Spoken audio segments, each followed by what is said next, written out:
Hello बच्चों, welcome to the channel. Hope so कि आप सभी बच्चों का बेटा पेपर नीट का बहुत अच्छा गया होगा। इस वीडियो के अंदर मैं आपको बेटा कोड 70 का नीट जिन बच्चों ने पेपर लिखा है बेटा उसका कंप्लीट आंसर की आपको मैं देने वाला हूं, और उसके साथ साथ आपको फॉर्मूले भी मैं बताते चलूंगा कि कौन से फॉर्मूले से आपने कौन सा आंसर इसमें निकाला होगा। तो चलिए फिर बेटा देखते हैं अपन एक एक करके। तो जी पहले क्वेश्चन की अगर मैं बात करूं तो बेटा इसमें फोर्थ ऑप्शन हमारे पास करेक्ट हो जाएगा। ठीक है, तो आपको PE/PH फोटोन में जो एनर्जी का फॉर्मूला लगाना है वो आपके पास मोमेंटम अपॉन दिस, और इलेक्ट्रॉन में आपके पास √2 है ना, H/√2m काइनेटिक एनर्जी। बेटा इस फॉर्मूले को यूज़ करके हम इसको करते तो ये हमारा आंसर आ जा रहा है। उसके अलावा इस वाले में आपको क्या यूज़ करना है, वही बर्नौलीज थ्योरम आपको इसमें बर्नौलीज थ्योरम बेटा इसमें आपको यूज़ करनी थी। यूज़ करके हमारे पास फर्स्ट ऑप्शन इसके अंदर आपका आ गया बेटा ऑप्शन में। ठीक है, तो आप मैच करते हुए चलेंगे। थर्ड वाले में लीनियर मोमेंटम बराबर रहता है respective of the position on the axis, तो that is your fourth option भी दी करेक्ट ऑप्शन बेटा जी। इसके अलावा इस वाले क्वेश्चन में अपन क्या कर सकते थे, इस वाले क्वेश्चन में हमारे को क्या बोल दिया, ये अपने पास डायरेक्ट ऑप्शन है बेटा आपका सोलेनोइड के अंदर सेल्फ इंडक्टेंस आप सब बच्चों ने पढ़ा होता है μ0n² ठीक है, μ0n² ठीक है। इस वैल्यू को अगर आप n को स्मॉल n इंटू एल लिखेंगे तो ये बन जाएगा μ0n² आपके पास इंटू एल। एरिया को πr² लिख लिया, तो कौन सा ऑप्शन बेटर है, ऐसा करके अपने पास सेकंड ऑप्शन बेटा इसकी वजह से हमारे पास आंसर में आ जा रहा है। इसके अंदर आपको बेटा डायरेक्ट यूज़ करना था है ना, वॉल्यूम होता है 4/3 πr³ करके। इसमें आप अपना ऑप्शन चेक कर लो पहले कौन सा ऑप्शन है, फोर्थ ऑप्शन। ठीक है, 4/3 πr³ करके, तो आप इसको dv/dr करेंगे तो ये बेटा जी 3 बाहर मल्टीप्लाई में हो जाएगा, ये r² बचेगा। dr को इधर मल्टीप्लाई कर लो, उसके लिए बेटा आपको अल्फा गिवन था। ठीक है, इसका कंप्लीट सॉल्यूशन अपन कल ले आएंगे। आज सिर्फ अपन देख लेते हैं कि भाई 70th कोड में किन बच्चों का कौन सा ऑप्शन बेटा ठीक बैठ रहा है। एक बार अपने नंबर इसमें एक बार कैलकुलेट कर लो, सॉल्यूशन अपन कर ले आएंगे।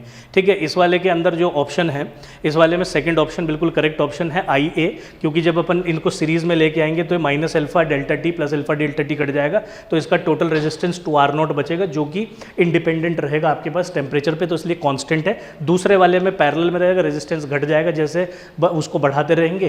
ठीक है, तो रेजिस्टेंस आपके पास क्या करता रहेगा बेटा, घटता रहेगा, तो करंट उसके हिसाब से इंक्रीज करता रहेगा।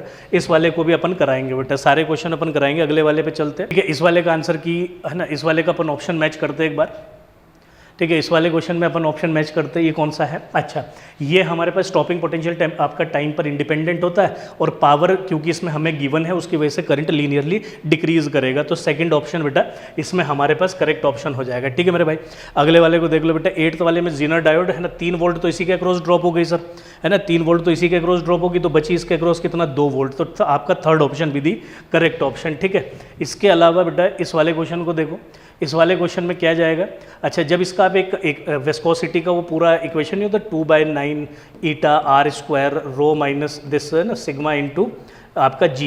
ठीक है, तो वेलोसिटी हो जाएगा बेटा यहाँ से सिग्मा माइनस रो। इसको अपन फर्दर सॉल्व करके जब करेंगे तो वहाँ से हमें कैलकुलेट होने को मिल रहा है कि -1 जो है इंटरसेप्ट आना है। तो -1 जब अगर इंटरसेप्ट आना है तो -1 इंटरसेप्ट आने की आप चेक करो, इसमें नेगेटिव इंटरसेप्ट कौन से वाले केस में आएगा बेटा जी, सिर्फ इस वाले में, तो इसलिए सेकंड ऑप्शन भी दी करेक्ट ऑप्शन बेटा। ठीक है, अगले वाले क्वेश्चन को देख लेते हैं। अगले वाला क्वेश्चन क्या है, इसमें आप जरा चेक कर लो, अपने आंसर एक बार मैच कर लो। इसमें सेकंड ये वाला ये डायरेक्ट अपने पास फॉर्मूले पे बेस्ड है ना, आपका एस्केप वेलोसिटी का फॉर्मूले के ऊपर क्वेश्चन है ना। एस्केप स्पीड का फॉर्मूला क्या होता है, मैं लिख देता हूँ।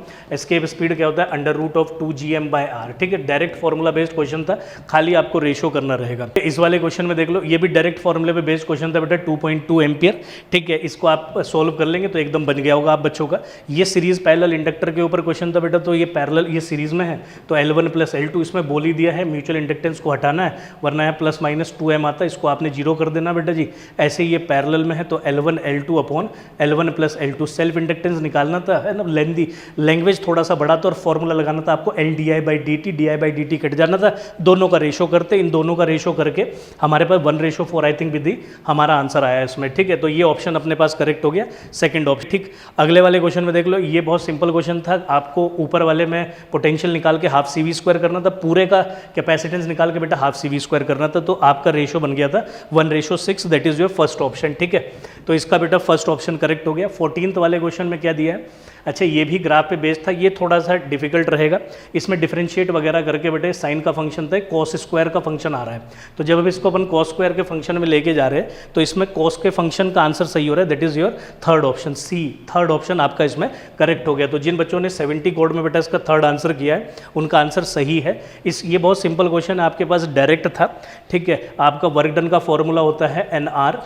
डेल्टा टी बाय गामा -1, ठीक है। इस फॉर्मूले पे डायरेक्ट आपको करना था 124.5 जूल, इसका आपका आंसर आ जाता, that is your fourth option, ठीक। अगले वाले क्वेश्चन को देख लेते हैं। इस वाले क्वेश्चन में हमारे से क्या बोल दिया, consider the particle moving along straight. अच्छा ठीक है, तो इसमें तो आपको पहले एक बार इसमें टी की वैल्यू रखनी थी, कितना दिया था 0, और एक बार टी की वैल्यू रखते हैं आप इसमें 6, तो एवरेज स्पीड क्या होता है, total distance upon total time minus करके 0 वैल्यू बन रही है, तो that is your first option बेटा, ठीक है। तो डायरेक्ट अपने फर्स्ट ऑप्शन जिन्होंने किया होगा इसमें ये बेटा ऑप्शन नंबर 4 बिल्कुल करेक्ट है, सिर्फ मैच करना था आपको, ठीक है। ऑप्शन नंबर 4 बिल्कुल करेक्ट है, ऑप्शन नंबर 4 इज करेक्ट। इस वाले क्वेश्चन के अंदर आपको बेटा CP/CV का एक फॉर्मूला होता है F+2/F, इसको सॉल्व करते तो F14 आ रहा था, उसमें से 3 आपके ट्रांसलेटरी 3 रोटेटरी है, तो बचे कितने आपके पास 8, और वाइब्रेशन में एक में काइनेटिक और पोटेंशियल में वाइब्रेशन बटी होती है, तो ऑप्शन हो जाएगा बेटा सेकंड ऑप्शन भी द करेक्ट ऑप्शन। इसका भी एक्सप्लेनेशन आपको पूरा मिलेगा, इसका एक पूरे का आपको कंप्लीट एक्सप्लेनेशन मिलेगा बेटा प्रॉपर, ठीक है। तो अभी आप सिर्फ अपने ऑप्शन मैच कर लो। इस वाले में 18 भी द करेक्ट ऑप्शन, ठीक है। तो इसका ऑप्शन अपने पास ये हो गया। अब आते अपन 20th वाले क्वेश्चन में, इसको अपन को, अब ये ऐसे क्वेश्चन आप बेटे क्लास में किए रहते हैं, ये डायरेक्ट क्वेश्चन हो कि यहाँ से करंट गया, इधर बटना था इधर बटना था, इसकी मैग्नेटिक फील्ड कहाँ आ रही है सर, बाहर आ रही है, इसकी मैग्नेटिक फील्ड अंदर आ रही है, माइनस करते तो अपना ऑप्शन कौन सा आ रहा था, μ0I0/12R, ठीक है। तो which option sir, that is your second option, ठीक है बेटा। करते हुए चले क्या आ रहा है हमारा, इसमें कंजर्वेशन ऑफ एनर्जी लगा के आप करते तो है ना, पहले कंजर्वेशन ऑफ मोमेंटम, इसको एनर्जी, इसकी वेलोसिटी कितनी इक्विवेलेंट है, तो इस पर भी 10 जाएगा, ये ऊपर कहीं जाएगी, तो बेटा यहाँ हाफ mv² को किसके बराबर करना था आपको, mgh के बराबर करना था, दोनों को बराबर करते तो अपने पास हाइट आ गई कितनी बेटा जी 5, ठीक है। कितनी आ गई सर 5, ठीक है। अगले वाले क्वेश्चन को देखो, ठीक है। इस वाले में आपको ये दी है, आप देखो मोशन किधर हो रहा है बेटा, z के लॉन्ग हो रहा है, तो z के लॉन्ग चल रहा है, और vibration of electric field x में हो रही है, तो मैग्नेटिक फील्ड बेटा y में ही होगी, ये करेक्ट हो गया अपने पास, ठीक है। इसमें इसका मतलब क्या है, ये है लॉसलेस डाइलेक्ट्रिक मीडियम, मतलब कि इसमें एप्सिलॉन r को 1 आपको लेके चलना था, और स्पीड आप निकाल ली होगे √f एप्सिलॉन, और वेलोसिटी निकाल ली होगी c/√एप्सिलॉन r μr, ये वैल्यू 1 होगी, ये आपका 9, ये 3, तो c/3, ये 3 × 10⁸, तो बचा कितना सिर्फ 10⁸, तो मतलब कि ये दोनों ऑप्शन करेक्ट हो गए। ऊपर वाला तो आपको दिख ही रहा है, तो कौन सा ऑप्शन इनकरेक्ट हुआ, थर्ड ऑप्शन, इसका आंसर आता है आपके पास 3 × 10⁶, पर दिया अपने को 300 ही था, ठीक है। तो ये वाला अपना आंसर हो गया। इस वाले क्वेश्चन को देख लो बेटा, इस वाले क्वेश्चन में क्या बोला है, ठीक है। इसमें थोड़ा कैलकुलेटिव पार्ट था, इसमें कंप्लीट कैलकुलेशन करके आपके पास आंसर आएगा 1/2, ठीक है। तो इसका ये अपना आंसर हो जाएगा। अगले वाले क्वेश्चन पे आते हैं। अच्छा ये डायरेक्ट था, एक बार देखने में ऐसा लग रहा था कि जैसे कि डबल मीडियम पे ना वो म्यू आपको फॉर्मूला याद रहता है ना, d1/μ1 + d2/μ2, तो पहले वैसा लगा होगा, पर नहीं, यहाँ से नीचे से देखना, एक बार ऊपर से देखना है, तो जब उसका रेशो करते 125/125 आके हमारे पास 1 सिंपल फॉर्मूला है बेटा, एक बार ऑब्जेक्ट रेयर मीडियम में, एक बार ऑब्जेक्ट डेंसर मीडियम में है, ठीक है। तो उस वाले फॉर्मूले को लगाया करेक्ट, इसका आपको कंप्लीट एक्सप्लेनेशन मिलेगा। तो ये अपने पास थोड़ा सा कैलकुलेटिव था, इसमें कंजर्वेशन ऑफ एनर्जी भी लगा सकते थे, चेंज इन पोटेंशियल भी लगा सकते थे, दोनों तरीके से आप सॉल्व करते तो हमारे पास फोर्थ ऑप्शन इसका करेक्ट ऑप्शन बन जा रहा है बेटा जी।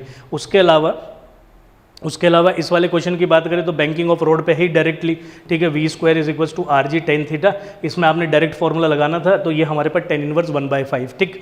इसमें ये अगले वाला क्वेश्चन थोड़ा सा डिफिकल्ट क्वेश्चन है, ये एकदम से समझ में नहीं आएगा, ठीक है। तो इसको, ठीक है, इसमें वेलोसिटी निकालनी है, मोमेंटम 1 यूनिट दिया है, तो जब अपन इसको कैलकुलेट करेंगे, ठीक है, तो उसके हिसाब से आपका फोर्थ ऑप्शन इसमें करेक्ट बैठेगा बेटा जी, ठीक। बोल दिया, ये सिंपल क्वेश्चन हो गया बेटा। ऊपर वाला देखो, ये बीच में ओपन है, ठीक है, ये ओपन सर्किट है, तो इसका मतलब इसमें कोई चेंज नहीं आएगा, ठीक है। ये फॉरवर्ड बायस में, इसमें आपकी डिप्लीशन लेयर घट रही है, इसमें इंक्रीज कर रही है, तो इसलिए W3 is greater than W2 is greater than W1, ठीक है। सिंपल क्वेश्चन था, 1-2 बार आपको पढ़ना था इसमें, तो आपका आंसर आ जाता बेटा, ठीक है। ऐसे क्वेश्चन आपने किए ही है। इसका आंसर कितना हो गया सर हमारे पास, 60 centimetre to the left of the concave mirror, ठीक है बेटा जी। तो इस तरीके से आप इसको करते हुए देखते हुए चलेंगे और अपने ऑप्शन मैच करते हुए चलेंगे, देखेंगे बेटा कितना आंसर आ रहा है ये, ठीक है। ये पैरेलल एक्सिस थ्योरम के कॉन्सेप्ट पे बेटा क्वेश्चन था डायरेक्ट हमारे पास, ठीक है। इसका आंसर जो हमारे पास बन रहा है वो बन रहा है m-M ब्रैकेट में r + r स्मॉल r का होल स्क्वायर, ठीक है। तो ये पैरेलल एक्सिस थ्योरम से अपन सॉल्व करते तो हमारा बन जाता है आंसर बेटा। इस वाले की अगर मैं बात करूं तो इसमें अपना ऑप्शन आ रहा है 1, जब पूरी कैलकुलेशन कर ले रहे हैं तो उसके बाद हमारा आंसर 1 आ जा रहा है इसमें, दैट इज फर्स्ट ऑप्शन, ठीक है। तो अगले क्वेश्चन पे बढ़ते हैं। ये मीन फ्री पाथ का बेटा आपका डायरेक्ट फॉर्मूला है, lambda is equals to 1/√2π(n)d की टू द पावर 2। ठीक है, इसमें डायरेक्ट सब्सटीट्यूशन करना था। बस जनरली क्या है कि अपन कुछ बच्चे वहाँ याद रखे होंगे फॉर्मूला, जिन्होंने किया होगा बेटा, जिनको याद रहा होगा उनका आंसर आ गया होगा Na is equals to 1/2NB, that is your first option बेटा। ठीक है, वहीं पे 33 की अगर मैं बात करूं बेटा, तो 33 क्वेश्चन हमारे पास क्या है, ये है हमारे पास यूनिफॉर्म कॉग। अच्छा, टाइम पीरियड वाला क्वेश्चन है 1:4। ठीक है, तो 1:4 भी द करेक्ट आंसर। ठीक है, वहीं पर अगले वाले क्वेश्चन पे चलते हैं बेटा जी। अगले वाला क्वेश्चन हमारा है कौन सा, that is your n/n ratio. ठीक है, इसका जो आंसर जाएगा बेटा वो फोर्थ ऑप्शन करेक्ट जाएगा, रेशो 1 बन के आएगा। 5/5 से अपने पास ये कैंसिल आउट हो जाएगा, तो ये अपने पास ऑप्शन आ जाएगा। अगले वाले में बेटा जी आपको रिएक्टेंट माइनस प्रोडक्ट करना था, तो उसके हिसाब से इसमें आंसर आ रहा है 3726। ठीक है, 3726 that is your second option. ठीक, तो ये हमारे पास करेक्ट हो जाएगा बेटा। वहीं पर अगर अपन बात करें 36 वाले क्वेश्चन की, तो इसकी अगर अपन बात करें तो फोर्थ ऑप्शन भी द करेक्ट ऑप्शन। ठीक, तो अब अगले वाले क्वेश्चन पे आते हैं अपन। ठीक है, अगले वाले क्वेश्चन पे चेक करते हैं। ठीक है बेटा, तो अपन अगले वाले क्वेश्चन पे आते हैं। अगले वाला क्वेश्चन हमारे से क्या बोलता है, अच्छा इसमें जो डायमेंशन, अच्छा डायमेंशन से ऊपर जो हमारे पास क्वेश्चन है, इन ए सिस्टम एन सोलर सिस्टम, इसमें तो डायरेक्ट क्वेश्चन था बेटा, that is r⁻³ which option sir, third option. ठीक है, तो इसमें अपना थर्ड ऑप्शन भी था करेक्ट ऑप्शन। इसमें जो आपका डायमेंशन पूछा है वो आएगा L-1 T-1 K-2। जब आप पूरा सॉल्व करेंगे तो कुछ ये डायमेंशन आपके पास इसमें निकल के आएगा।